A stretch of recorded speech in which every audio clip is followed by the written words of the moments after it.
자, 인터뷰 지금은 지방시대 시간입니다. 다행히 의식이 돌아오긴 했지만 여전히 안타까움을 남긴 라면을 끓여 먹으려다가 이제 참변을 당한 미추홀구의 두 형제에 대한 이야기, 뭐 더 이상 설명이 필요 없을 텐데요. 이번 사건을 계기로 우리 사회 돌봄 시스템을 전반적으로 재점검 해봐야 하는 게 아니냐, 이런 목소리가 나오고 있죠. 자, 이와 관련해서 조선희 인천시의회 문화복지위원회 부위원장 연결해서 관련 내용 나눠보도록 하겠습니다. 자, 조선희 부위원장님, 안녕하세요. 네, 안녕하세요. 네, 조선희 반갑습니다. 위원입니다. 예. 네. 지난 9월에 인천에서는 초등학생 형제의 안타까운 화재 사고가 있었지 않습니까? 네, 네. 당시 그 사고는 보호자 없이 아동 2명만 있는 상황에서 라면을 끓이려다가 일어난 그런 사고로만 보고되었다가 보호자의 아동 학대 사실이 또 추가로 드러나면서 더 안타까움을 자아냈는데, 우리 조 의원께서는 이 사건의 문제를 어떻게 진단하십니까? 우선 말씀하셨다시피 아이들의 의식이 돌아온 것이 정말 다행이고요. 예. 무엇보다 아이들이 회복과 안정의 시간을 충분히 가질 수 있길 바랍니다. 예. 말씀하셨다시피 이 사건은 돌봄 대상인 아이들끼리 집에 있다가 발생한 사고였는데, 저는 따로따로 떨어진 돌봄 지원이 된 것은 아닌가라는 점검이 필요하고요. 또 단면적으로 보면 부모의 아동 방임이 요인일 수 있지만 그 주 양육자가 아이들을 잘 돌볼 수 있는 상황이었는가, 그렇죠. 예. 이런 것을 살펴보고 부족한 부분을 우리 사회가 충분히 채워주었는가라는 것도 점검해야 된다고 생각해요. 예. 그리고 무엇보다 이제 원가정 복귀 우선으로 대부분의 정책이 실행이 되고 있는데, 예. 원가정 회복으로 정책과 인식의 전환도 필요하다고 생각합니다. 원가족 회복이요. 네. 이 가정이 예. 잘 회복되는 게 먼저라는 거죠. 그러니까 아이들이 그 가정으로 돌아가는 것이 우선이 아니라. 그래서 그런지 이렇게 일각에서는 아동학대 신고를 접수할 때 네. 선분리 후 조사를 해야 되는 거 아니냐, 뭐 이런 얘기를 하는 분들도 있더라고요. 분리는 이번에도 예. 이 사건에도 이제 아동보호 전문기관이나 이런 데는 그런 부분들의 필요성을 얘기를 했었죠. 근데 또 분리를 한다라고 했을 때 이 분리된 아동이 갈 수 있는 곳들이 과연 얼마나 있는가, 그것도 그런 중요하겠네요. 부분들도 같이 봐야지 되는 거죠. 자, 그러면은 우리 조 의원께서 생각하실 때 좀 바람직한 방향은 어떤 것들이 있을까요? 방법들이.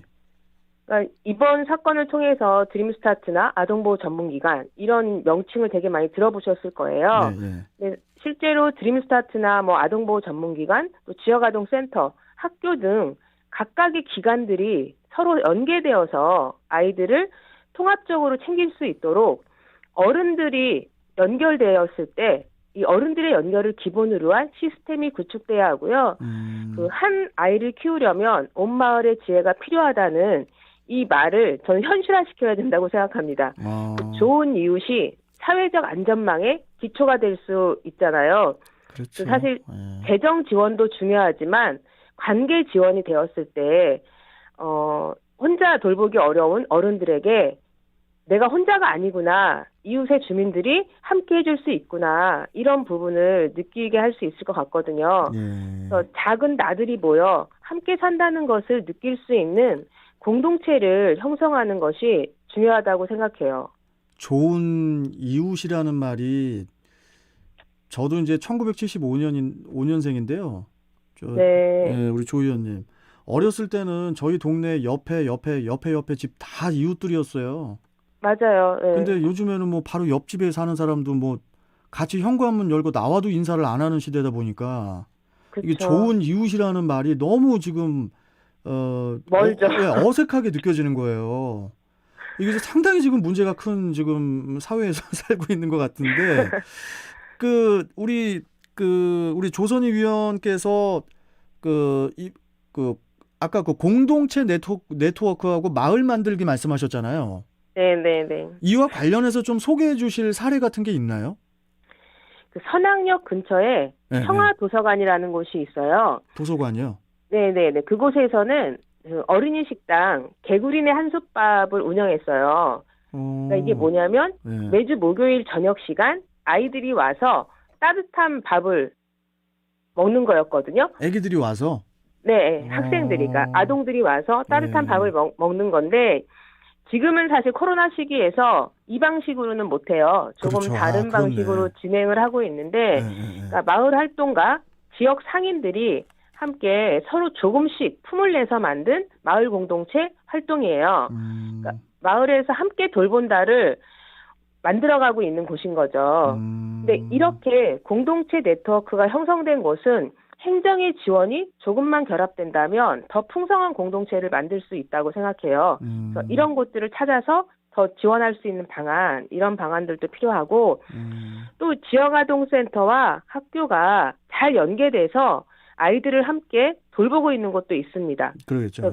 예, 기본적으로 각 기관에 좋은 어른들이 있고 기관 간에 신뢰가 있을 때 아이들은 좋은 환경에서 돌봄을 받을 수 있잖아요. 그래서 이런 사례들을 저는 지역사회 함께 돌봄이라고 생각하는데 이런 사례들이 많이 공유되어지고 확대되었으면 합니다. 아까 저희 출경대 일부에서요. 네. 그 돌봄 전담사 그 관계자분과 좀 인터뷰를 했었거든요. 네. 좀 우리 조 의원께서 우리 돌봄 전담사분들의 처우 개선에도 좀 신경을 써주셨으면 좋겠고요. 네, 저기 학교 돌봄 전담사 분하고 인터뷰하셨나 봐요. 예, 맞아요. 네. 그래서 뭐 상당히 좀 여러 가지로 좀 불안함을 가지고 있어서 맞습니다. 왜냐하면 모든 직업들이 마찬가지잖아요. 뭐냐면 내가 고용이 안정이 돼 있냐, 그렇죠. 고용이 안정이 안 돼 있냐, 이게 정말 하늘과 땅 차이기 때문에 이 부분에 대해서도 좀 그 돌봄 전담사 분들에 대한 신경도 좀 그렇죠, 당연히 좀 써주셨으면 좋겠고. 네. 자, 마지막으로 우리 조선희 의원께서 지금 그 시의회에서 문화복지위에 계시잖아요. 네. 지금 그 문화복지위에서 좀 계획하시고 계신 일들이 있으시면은 좀 마지막으로 좀 말씀해 주시죠. 문화복지위원회는 사실 코로나19랑 매우 밀접한 위원회죠. 정말 그렇죠. 네, 정말 긴 시간 동안 최전선에서 애쓰고 있는 인천의료원을 비롯한 의료진들을 위해서 덕분에 캠페인을 넘어선 실질적으로 공공의료를 강화할 수 있도록 또 코로나19로 인해서 더 어려워진 지역의 문화예술인들, 관광산업 등의 분야를 문화복지위원회 위원님들과 함께 세밀하게 살펴볼 거고요. 방금 이제 돌봄 전담사 분들도 말씀하셨는데 인천시가 이제 인천 시민복지 기준선을 준비하고 있는데 이런 부분들이 잘 실행될 수 있도록 같이 애를 쓸 거고요. 비대면 시대라고 하지만 여전히 대면 돌봄을 해야 하는 그 돌봄 전담사 분들 계시고 그렇죠. 학교에는 또 그 사회적으로는 요양보호사나 장애인 활동지원사 이런 분들 계시잖아요. 이런 분들을 위한 지원 방안을 모색할 거고요. 사이버 성폭력을 비롯한 여성폭력 피해자 지원과 여전히 성차별적인 우리 사회를 성평등한 사회로 만들어 가기 위한 그런 의정활동을 해 나갈 계획입니다. 저는 사실 돌봄 노동자에 대한 처우 개선도 이 돌봄 노동이 되게 여성들이 많이 해오는 역할이잖아요. 그렇죠. 이런 부분들에 대한 인식 개선이 전제될 때만이 저는 개선될 수 있다라고 생각을 해요. 중요한 말씀이십니다. 좀 지금 말씀하신 그 계획하신 대로 모든 사안들이 좀 잘 추진 되기를 기대하겠고요. 오늘 말씀 일단 좀 잘 들었고요. 위원님. 다음에 또 다른 사안으로 또 뵙도록 하겠습니다. 고맙습니다. 네, 안전한 하루 되세요. 네, 감사합니다. 자, 지금까지 조선희 인천시 의회 문화복지위원회 부위원장이었습니다.